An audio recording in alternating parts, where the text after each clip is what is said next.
आरिफ, सलीम, चलो फौरन सो जाओ। अम्मी की आवाज़ उस वक्त आती थी जब वे दोस्तों के साथ बैठे कव्वाली गा रहे होते थे, या फिर सुबह बड़े मज़े में आइसक्रीम खाने के सपने देख रहे होते कि आपा झंझोड़ कर जगा देती, जल्दी उठो, स्कूल का वक्त हो गया। दोनों की मुसीबत में जान थी। हर वक्त पाबंदी, हर वक्त तकरार, अपनी मर्जी से चूँ भी न कर सकते थे। कभी आरिफ को गाने का मूड आता तो भाईजान डांटते, चुप होता है या नहीं। हर वक्त मेढक की तरह टर्राए जाता है। बाहर जाओ तो अम्मी पूछती, बाहर क्यों गए?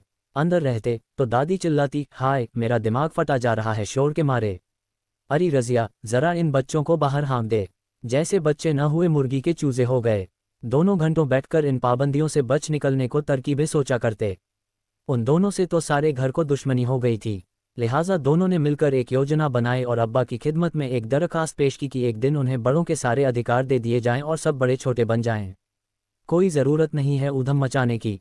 अम्मी ने अपनी आदत के अनुसार दौड़ पिलाई, लेकिन अब्बा जाने किस मूड में थे कि न सिर्फ मान गए बल्कि यह इकरार भी कर बैठे कि कल दोनों को हर किस्म के अधिकार मिल जाएंगे। अभी सुबह होने में कई घंटे थे कि आरिफ ने अम्मी को झिंझोर डाला, अम्मी जल्दी उठिए, नाश्ता तैयार कीजिए। अम्मी ने चाहा एक झापड़ रसीद करके सो रहें, मगर याद आया कि आज तो उनके सारे अधिकार छीने जा चुके हैं। फिर दादी ने सुबह की नमाज पढ़ने के बाद दवाएं खाना और बादाम का हरीरा पीना शुरू किया तो आरिफ ने उन्हें रोका, तौबा है दादी, कितना हरीरा पेंगी आप, पेट फट जाएगा। और दादी ने हाथ उठाया मारने के लिए। नाश्ता मेज़ पर आया तो आरिफ ने खानसामा से कहा, अंडे और मक्खन वगैरह हमारे सामने रखो, दलिया और दूध बिस्कुट इन सबको दे दो। आपा ने कहर भरी नज़रों से उन्हें घूरा, मगर बेबस थी क्योंकि रोज़ की तरह आज वह तरमाल अपने लिए नहीं रख सकती थी। सब खाने बैठे तो सलीम ने अम्मी को टोका, अम्मी ज़रा अपने दांत देखिए, पान खाने से कितने गंदे हो रहे हैं। मैं तो दांत मांज चुकी हूँ, अम्मी ने टालना चाहा। नहीं, चलिए उठिए। अम्मी निवाला तोड़ चुकी थी, मगर सलीम ने ज़बरदस्ती कंधा पकड़कर उन्हें उठा दिया। अम्मी को गुस्लखाने में जाते देखकर सब हंस पड़े, जैसे रोज़ सलीम को ज़बरदस्ती भगा के हंसते थे। फिर वह अब्बा की तरफ मुड़ा, ज़रा अब्बा की गद देखिए, बाल बड़े हुए, शेव नहीं की, कल कपड़े पहने थे और आज इतने मैले कर डाले। आखिर अब्बा के लिए कितने कपड़े बनाए जाएंगे? ये सुनकर अब्बा का हंसते हंसते बुरा हाल हो गया।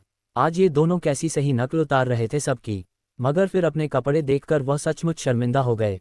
थोड़ी देर बाद जब अब्बा अपने दोस्तों के बीच बैठे अपनी नई गज़ल लहक लहक कर सुना रहे थे तो आरिफ फिर चिल्लाने लगा, बस कीजिए अब्बा, फ़ौरन ऑफिस जाए, 10 बज गए। चुप चुप चुप, अब्बा डांटते डांटते रुक गए।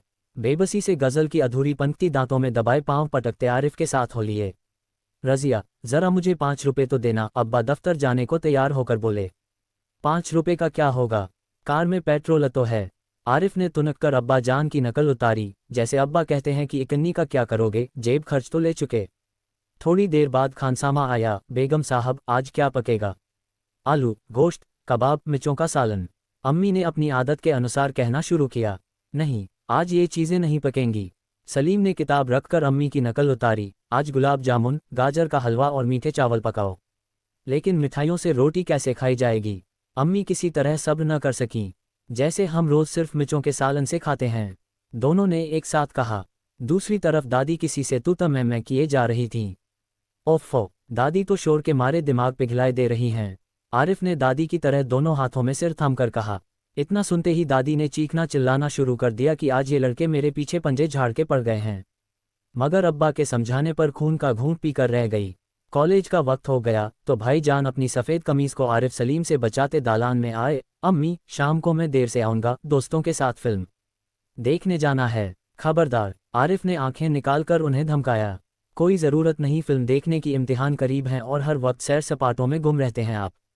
पहले तो भाईजान एक करारा हाथ मारने लपके, फिर कुछ सोचकर मुस्कुरा पड़े। लेकिन हुजूर आली, दोस्तों के साथ खाकसार फिल्म देखने की बात पक्की कर चुके हैं, इसलिए इजाज़त देने की मेहरबानी की जाए। उन्होंने हाथ जोड़ के कहा, बना करे, बस मैंने एक बार कह दिया। उसने लापरवाही से कहा और सोफे पर दराज होकर अखबार देखने लगा। उसी वक्त आपा भी अपने कमरे से निकली। एक निहायत भारी साड़ी में लचकती लटकती बड़े ठाठ से कॉलेज जा रही थीं। आप, सलीम ने बड़े गौर से आपा का मुआयना किया। इतनी भारी साड़ी क्यों पहनी? शाम तक गारत हो आएगी, इस साड़ी को बदल कर जाए। आज वह सफ़ेद वर्ल की साड़ी पहनना। अच्छा अच्छा, बहुत दे चुके हो। आपा चिढ़ गई, हमारे कॉलेज में आज फंक्शन है। उन्होंने साड़ी की शिकनें दुरुस्त की। हुआ करे, मैं क्या कह रहा हूँ, सुना नहीं? अपनी इतनी अच्छी नकल देखकर आपा शर्मिंदा हो गईं। बिल्कुल इसी तरह तो वह आरिफ और सलीम से उनकी मनपसंद कमीज़ उतरवाकर निहायत बेकार कपड़े पहनने का हुक्म लगाया करती हैं। दूसरी सुबह हुई, सलीम की आंख खुली तो आपा नाश्ते की मेज़ सजाए उन दोनों के उठने का इंतज़ार कर रही थीं। अम्मी खानसामा को हुक्म दे रही थीं कि हर खाने के साथ एक मीठी चीज़ ज़रूर पकाया करो। अंदर आरिफ के गाने के साथ भाईजान मेज़ का तबला बजा रहे थे और अब्बा सलीम से कह रहे थे, स्कूल जाते वक्त एक चवन्नी जेब में डाल लिया